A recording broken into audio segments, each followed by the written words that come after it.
Upper तहसील कार्यालयाच्या संदर्भात शासन स्तरावरून जिल्हाधिकाऱ्यांना सूचना देण्यात आल्या असून महसूल मंडळाची फेररचना केल्याशिवाय कोणताही निर्णय होणार नसल्याचं स्पष्टीकरण जलसंपदा तथा पालकमंत्री राधाकृष्ण विखे पाटील यांनी केले।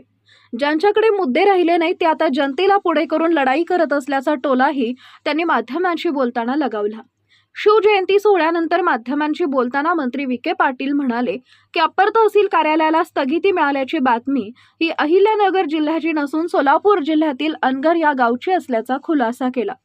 संगमनेर तालुक्यातील अप्पर तहसील कार्यालयाच्या संदर्भात भूमिका मांडताना विखे पाटील म्हणाले की जनतेच्या सुविधेकरता कार्यालय निर्माण करणं हे शासनाचं काम आहे।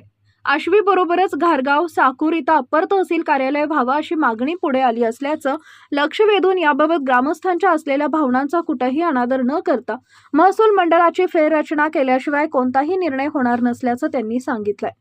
महसुली मंडळाच्या फेररचनेसाठी जिल्हाधिकाऱ्यांना सूचना देण्यात आल्या असल्याचं विखे पाटील म्हणाले।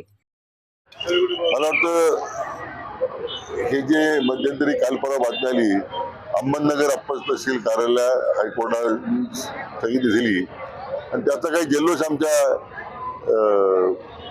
मला वाटतं भ्रमिष्ठ लोकांनी साजरा केलेला आहे। पण मला त्यांना हे समजून सांगायचं की हे अहमदनगर नाही आहे। अनगर नावाचं गाव हे सोलापूर जिल्ह्यात आहे, मोहोळ तालुक्यात आहे। तिथे अप्पर तहसीलदार कार्यालय स्थापन केलं होतं, तर त्याच्या संदर्भात काही मान्य उच्च न्यायालयाने काही निकाल दिलेले आहे।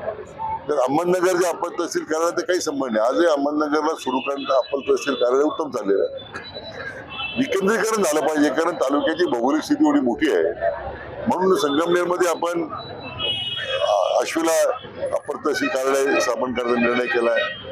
आता घारगावच्या लोकांची मागणी आहे, साकूरच्या लोकांची मागणी आहे आणि जनतेला मला वाटतं सगळ्या सुविधा त्यांच्या दारात उपलब्ध झाल्या पाहिजे ही खरं मागणी आहे। आश्वीचं तर आम्ही यापूर्वी पोलीस स्टेशन निर्माण केलं म्हणून लोकांना सुविधा मिळाली, परंतु वर्षानुवर्ष तालुक्यामध्ये ज्यांनी मक्तेदार निर्माण केल्या, तालुक्यामध्ये दहशतीचं वातावरण निर्माण केलंय।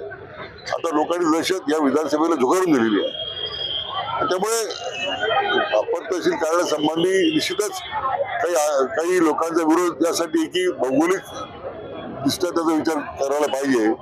म्हणून आता शासन स्तरावर आता आपण त्याला आदेश दिलेले आहेत माननीय जिल्हाधिकाऱ्यांना की भौगोलिक मंडळाची रचना करून, मंडळाची पुनर्रचना करून जी भौगोलिक सलगता असेल त्या गावांना घ्यावं।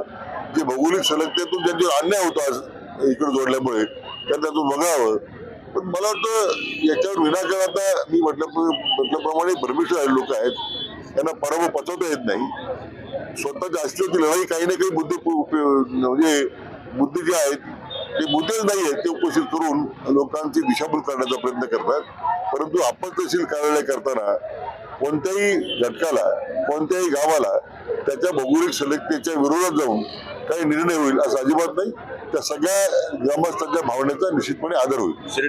अप्पर तहसील कार्यालयावरून सुरू असलेल्या आंदोलनाबाबत बोलताना मंत्री विखे पाटील म्हणाले की ज्यांच्याकडे कोणतेच मुद्दे राहिलेले नाही ते फक्त जनतेला पुढे करून अस्तित्वाची लढाई करून दिशाभूल करण्याचं काम करत आहेत। ज्यांनी वर्षानुवर्ष मक्तेदारी आणि दहशत निर्माण केली त्यांना जनतेनं झुगारून दिलंय।